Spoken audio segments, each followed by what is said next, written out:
Boa noite, meus irmãos. Nós novamente estamos de maneira virtual, não presencial, realizando o nosso culto de edificação ao nosso Deus, porque Deus é digno de toda honra e de toda glória. E nós iremos orar, iniciando o nosso culto desta noite.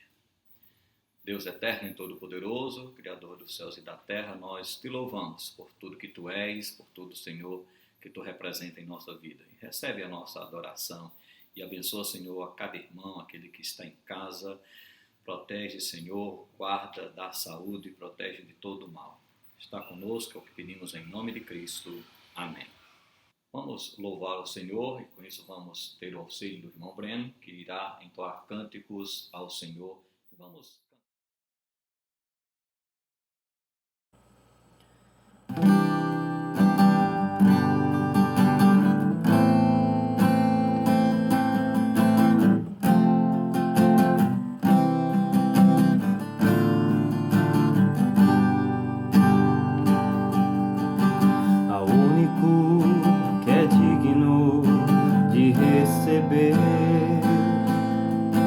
a honra e a glória, a força e o poder, ao Rei eterno e imortal, invisível, mas real, a Ele ministramos o louvor, ao único que é digno de receber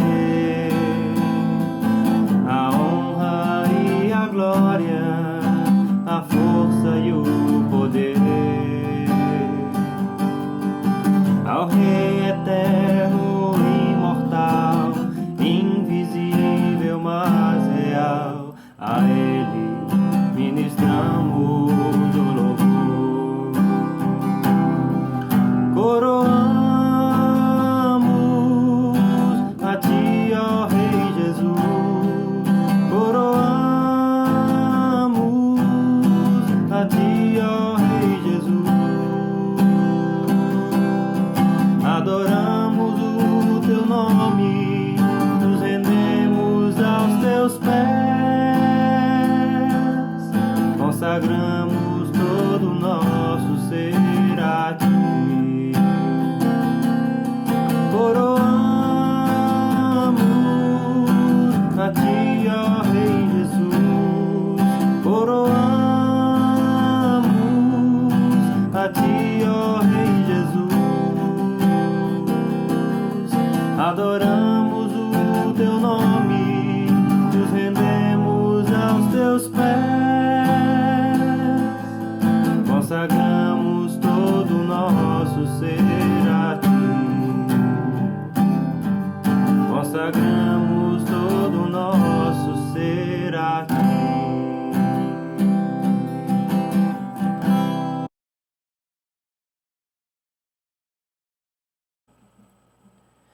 Recebi novo coração do Pai, coração regenerado, coração transformado, coração que é inspirado por Jesus, como fruto deste novo coração. Eu declaro a paz de Cristo, te abençoo, meu irmão, preciosa é a nossa comunhão.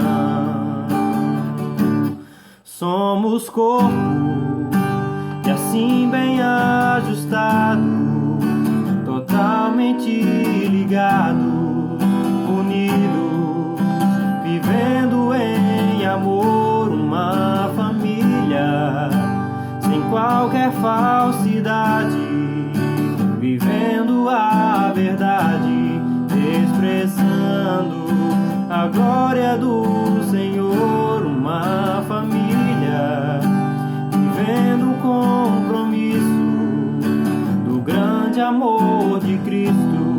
Eu preciso de Ti, querido irmão, precioso és para mim.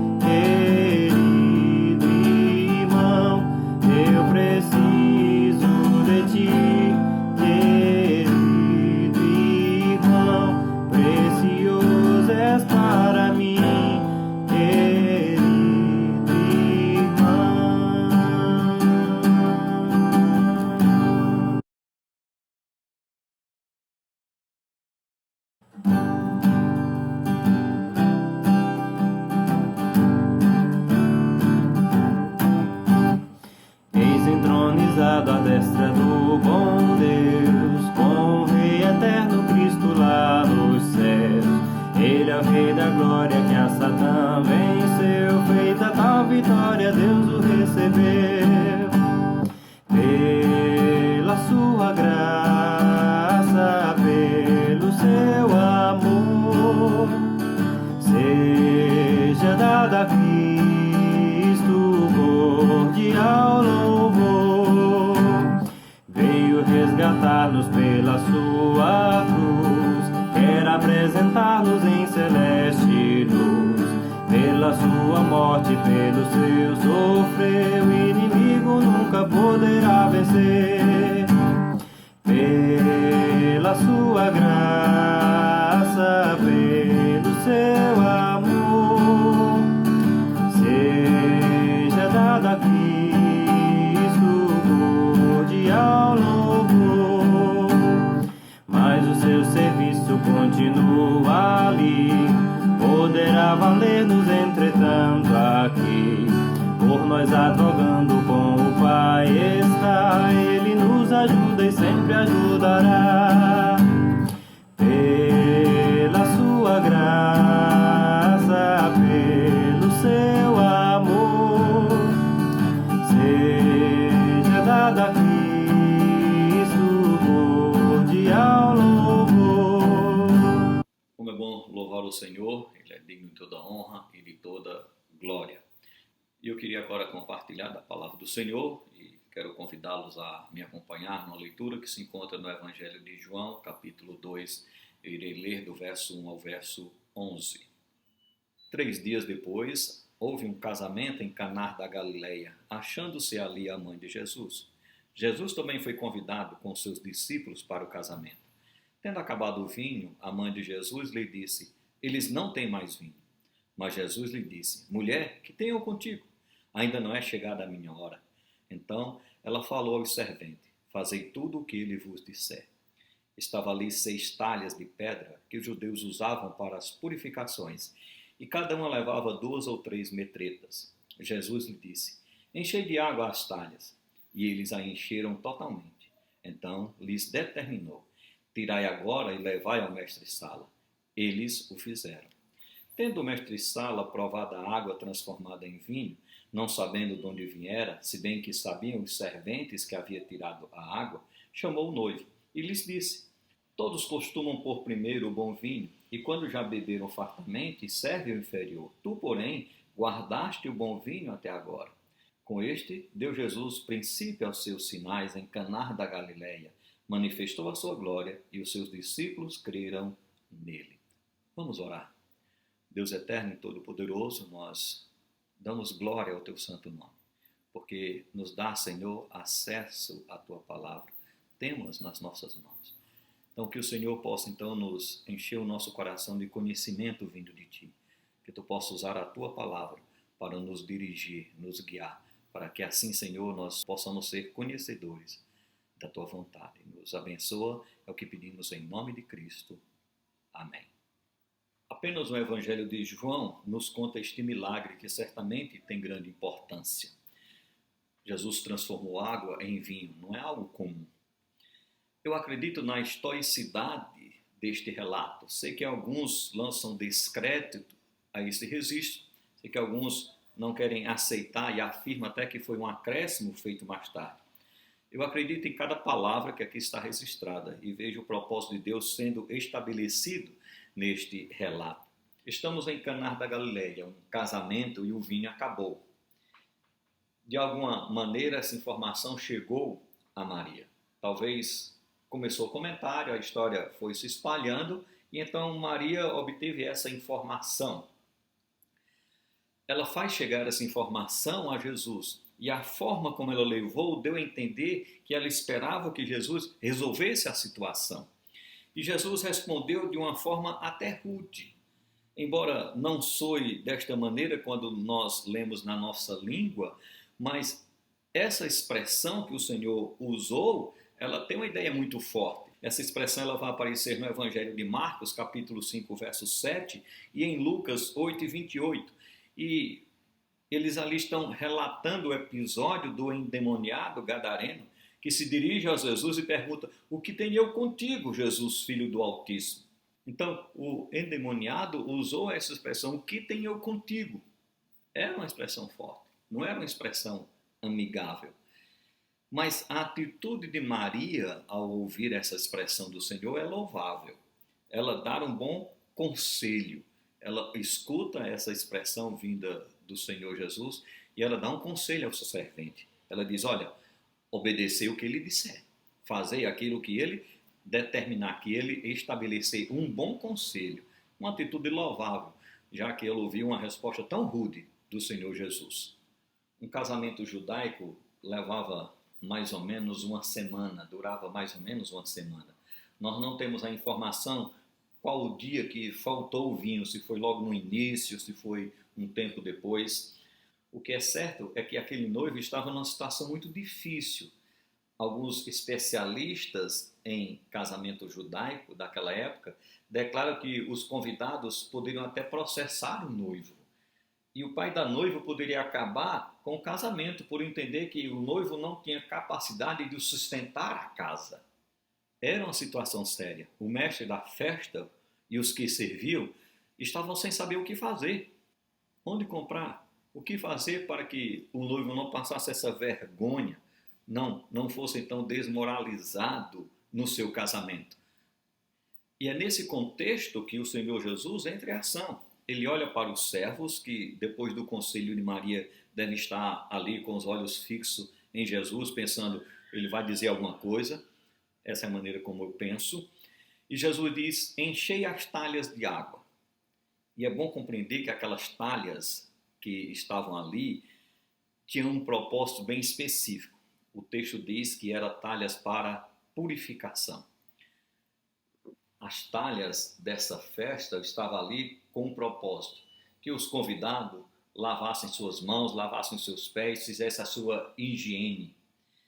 Isso era um costume judeu e era seguir à risca. Os judeus faziam isso sim. Eles, ao entrarem em um determinado lugar e numa ocasião importante, como era o caso lá do casamento, eles faziam a sua purificação, eles lavavam as suas mãos, lavavam os seus pés. E aquelas talhas estavam ali justamente com essa finalidade. Era água suja, podemos dizer.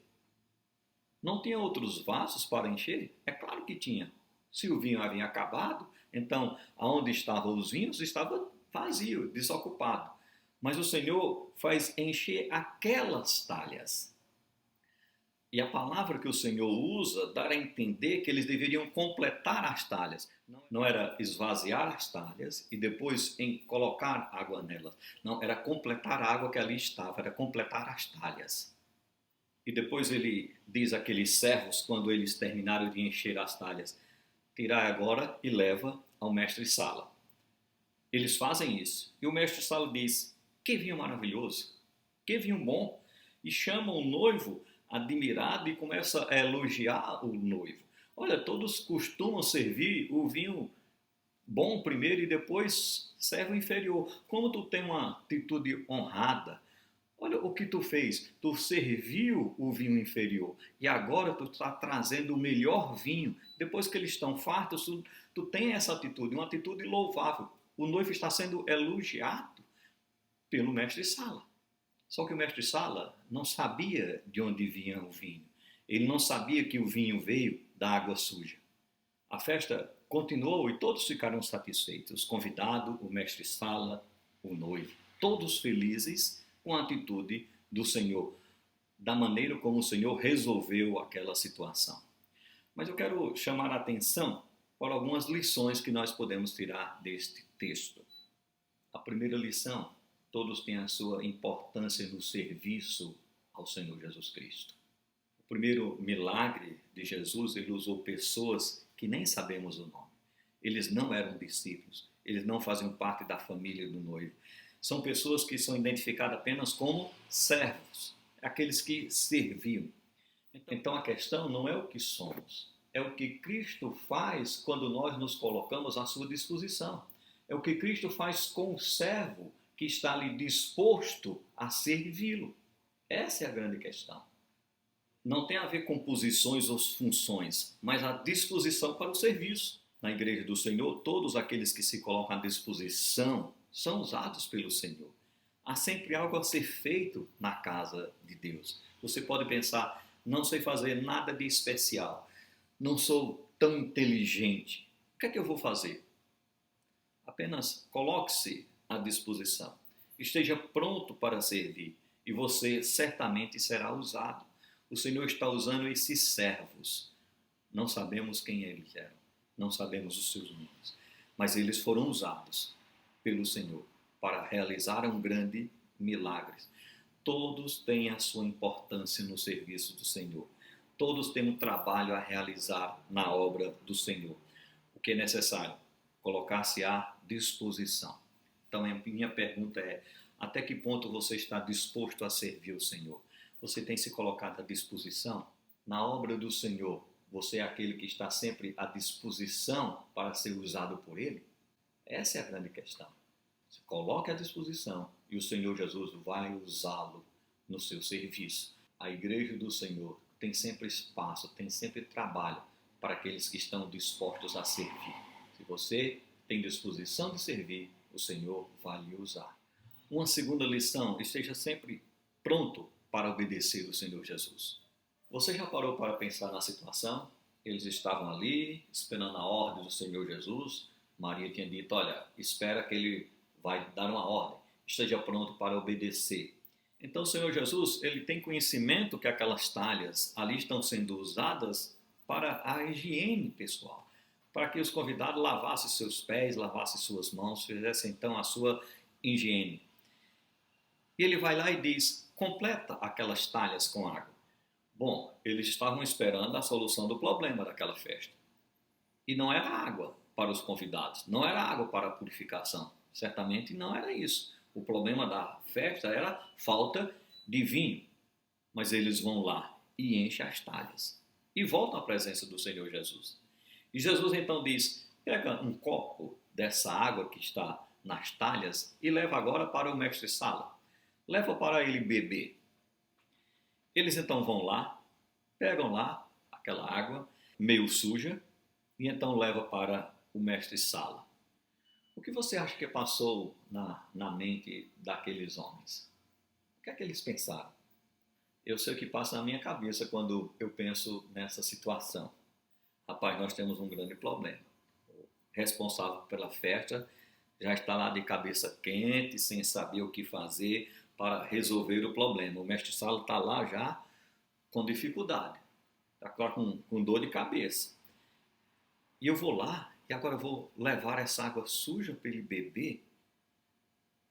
Eu acho melhor eu confirmar com Jesus se é isso mesmo que ele quer. Porque senão pode sobrar para mim essa situação. Será que é isso mesmo?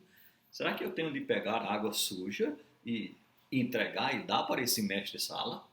Eu penso que isso é uma atitude normal, considerando a nossa natureza. Eu penso sim. Eu acho dessa forma. Você não faria isso? Você não pensaria? Não dava uma paradinha e pensava no resultado daquela situação, do que resultaria em eu levar uma água suja para um mestre-sala que estava lá tentando resolver um problema da falta do vinho? Muitas vezes não é assim que agimos diante das palavras do Senhor Jesus. Recebemos uma ordem dele, mas temos medo de obedecer, achamos a ordem meio estranha. Será mesmo que o Senhor quer isso de mim? Será mesmo que é isso que Ele está esperando de mim? Analisamos e parece que não faz muito sentido o que o Senhor Jesus está dizendo. E passamos então a questionar. Será que o que Ele entregou em minhas mãos não é algo diferente do que eu esperava, do que eu pensava? Na verdade, como servos, nós devemos estar prontos para obedecer, sem questionar, sem duvidar, confiar na palavra do Senhor Jesus. Em 1 Samuel capítulo 15, verso 22, diz assim a palavra do Senhor. Porém, Samuel disse, tem porventura o Senhor tanto prazer em holocaustos e sacrifício, quanto em que se obedeça a sua palavra? Eis que obedecer é melhor do que sacrificar, e o atender melhor do que a gordura de carneiros. Olha a importância que se dá então para a obediência. Olha como Deus vê a obediência. Muito melhor do que sacrifícios, muito melhor do que holocaustos. O obedecer é melhor, é mais louvável diante do Senhor do que o sacrificar. Um teólogo chamado Gordon fez a seguinte declaração: o seu melhor pode não ser o melhor, mas se for o seu melhor, será abençoado por Deus e sempre colherá uma colheita. A ideia é, tem muitos crentes que são melhores do que eu. Tem muitos pregadores melhores do que eu. Tem muitos servos que servem muito melhor do que eu. Mas eu, como servo, vou fazer o meu melhor, sem comparação, sem olhar quem está do lado. Eu vou fazer o meu melhor. E fazendo o meu melhor, eu irei colher boas dádivas para a minha vida. É assim que o Senhor age para aqueles que estão prontos para obedecer. Aquele servo estava ali para servir. E diante do que foi dito a eles, eles fizeram o melhor. Eles obedeceram sem questionar. Eles sabiam o que estavam levando, mas aquele que se apresentou para resolver aquele problema deu uma ordem. Então competia a eles obedecer. E eles assim fizeram. Quando estamos prontos para obedecer ao Senhor Jesus, Ele transforma a água suja em um bom vinho. Nós devemos fazer sempre o que Ele diz. Sempre obedecer no Senhor, sabendo que Ele quer sempre o melhor para nós. Uma terceira lição: a obediência antecede o milagre. E é interessante que sempre queremos e esperamos sempre o contrário. Primeiro o milagre, depois a obediência. O Senhor me dá, e se o Senhor me der, então eu vou obedecer. Enquanto a situação não mudar, não vou sair daqui. Enquanto a água não se transformar em vinho, eu não vou para nenhum lugar. Eu não levo para nenhum lugar. Eu vou primeiro olhar que a água se transformando em vinho, e aí eu levo para o mestre-sala.